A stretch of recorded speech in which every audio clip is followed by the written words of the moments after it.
In the year 1066, England stood at the edge of destiny. The old king, Edward the Confessor, was dead. He left no son to inherit his crown, no clear line to prevent ambition from rising like storm clouds over a divided kingdom. In the months that followed, rival claims ignited across the North Sea and beyond. In Normandy, Duke William prepared his case. In Norway, King Harold Hardrada, already famed as a warrior king who had fought from Byzantium to the Baltic, saw opportunity. And in England itself, Harold Godwinson, Earl of Wessex, moved swiftly to seize the throne and stabilize a realm trembling under uncertainty. Harold Godwinson was crowned King of England in January 1066. He was experienced, respected, and powerful. Yet his crown was immediately contested. His own brother, Tostig Godwinson, once Earl of Northumbria, had been exiled after a violent uprising in the north. Bitter and determined to reclaim his power, Tostig sought allies abroad. He found one in Harald Hardrada. Harald Hardrada was no ordinary claimant.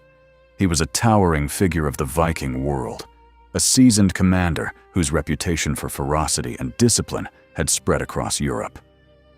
To many in Norway, he embodied the old spirit of conquest. England had once fallen under Viking rule. Why not again? Hardrada claimed that an earlier agreement between King Harthacnut of Denmark and King Magnus of Norway entitled him to the English throne if either died without an heir.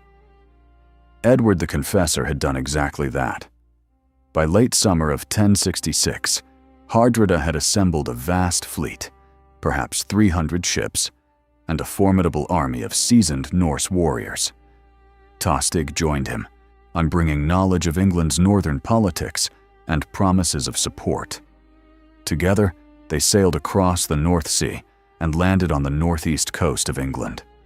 The Norwegian invasion struck first in Northumbria.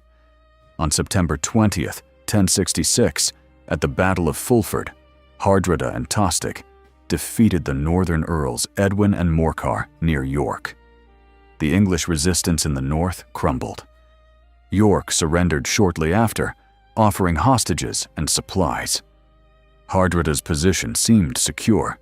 The Viking army withdrew to Stamford Bridge, east of York, to collect hostages and consolidate their victory. Far to the south, Harold Godwinson received the news.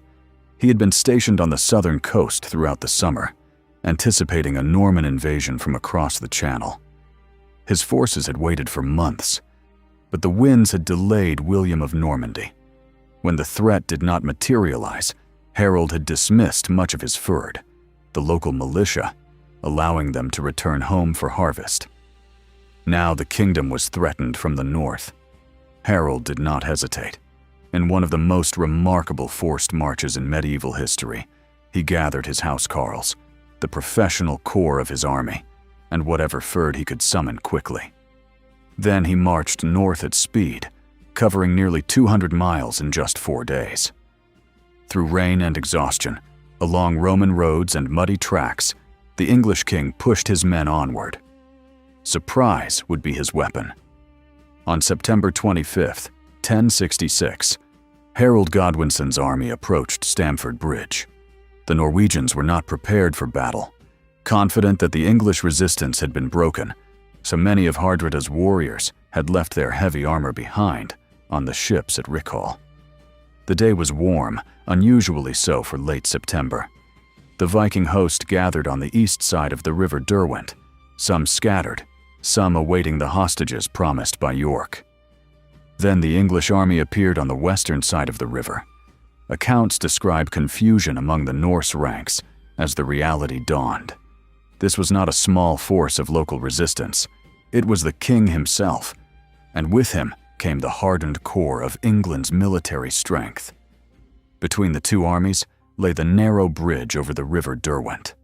The English advanced rapidly, seeking to cross and bring battle before the Norwegians could fully organize. A small Viking force held the bridge, attempting to buy time for Hardrada's men to form ranks. According to later chronicles, So one massive Norse warrior stood alone on the bridge, wielding a great axe. He cut down English soldiers who tried to pass, holding the choke point with astonishing ferocity. Blow after blow he struck, felling opponents and preventing a crossing. Whether legend has enlarged the moment or not, the delay was real. The English were forced to adapt. One soldier reportedly floated beneath the bridge in a barrel or boat and thrust a spear upward between the planks, mortally wounding the lone defender. With the bridge finally cleared, Harold's forces poured across. On the eastern bank, Harald Hardrada had hastily arranged his men into a shield wall. The Viking formation was circular, designed to defend against attack from multiple sides. Shields locked, spears bristling outward. They prepared for impact.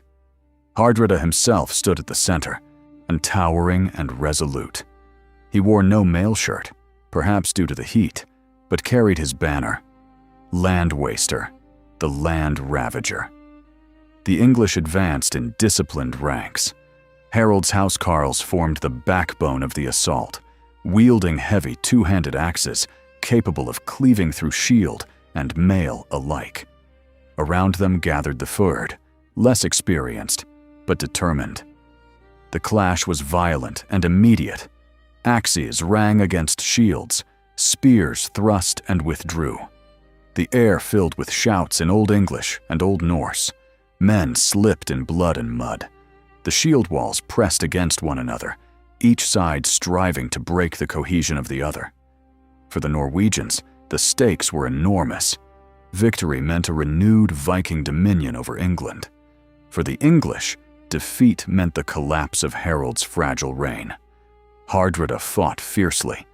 Chroniclers describe him as moving boldly through the ranks, encouraging his men, singing war verses as he entered battle. He was no distant commander. He led from the front.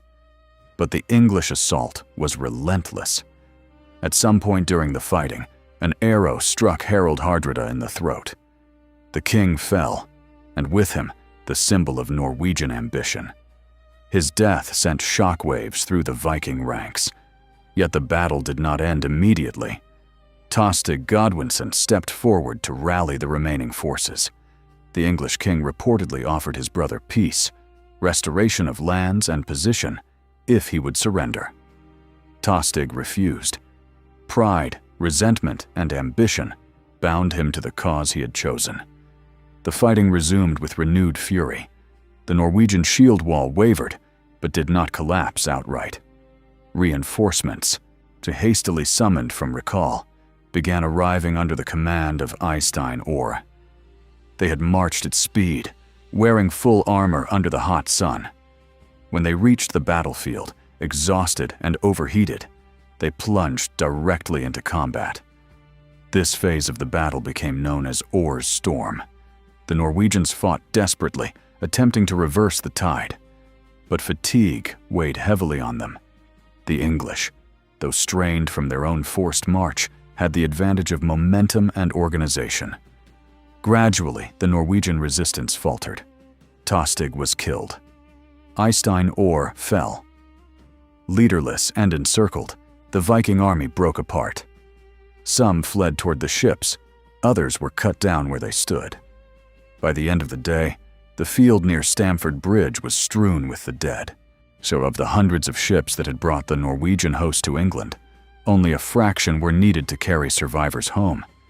Chroniclers say that perhaps 24 ships sufficed for the return voyage. The Battle of Stamford Bridge was a decisive English victory. It shattered the last great Scandinavian attempt to conquer England. In many ways, historians have called it the end of the Viking Age. Yet victory came at a cost. Harold's army was battered and exhausted. Though triumphant, they had marched nearly 200 miles and fought a brutal engagement. Even as they celebrated, news arrived from the south. William of Normandy had finally crossed the Channel.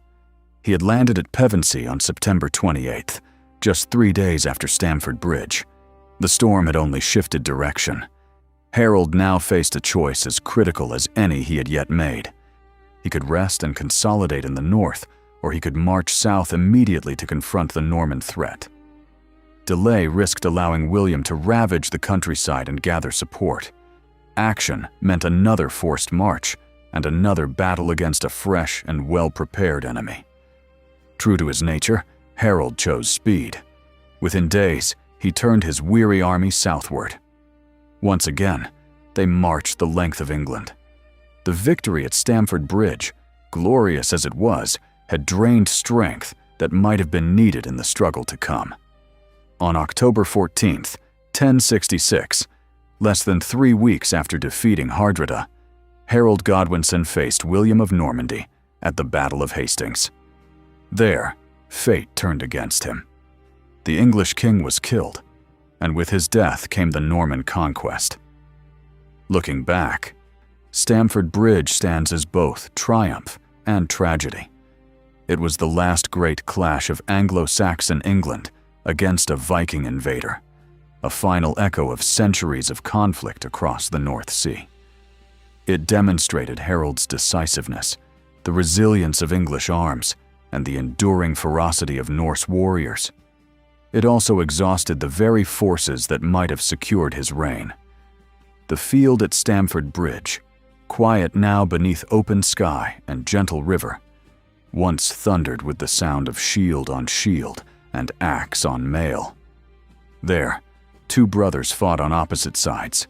There, a legendary Viking king met his end.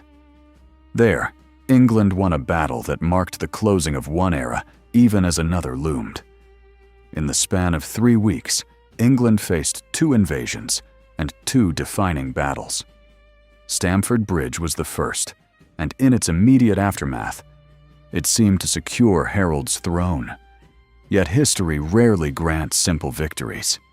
The triumph in the north set the stage for catastrophe in the south. Still, the memory endures. Stamford Bridge remains a testament to courage under surprise, to the speed and resolve of a king defending his realm, and to the last surge of Viking ambition on English soil. It reminds us that history is shaped not only by the battles that are lost, but also by those that are won too dearly. And in the quiet flow of the River Derwent, one might imagine the echoes of that September day in 1066, when England stood victorious at Stamford Bridge, unaware that its destiny was already racing toward Hastings.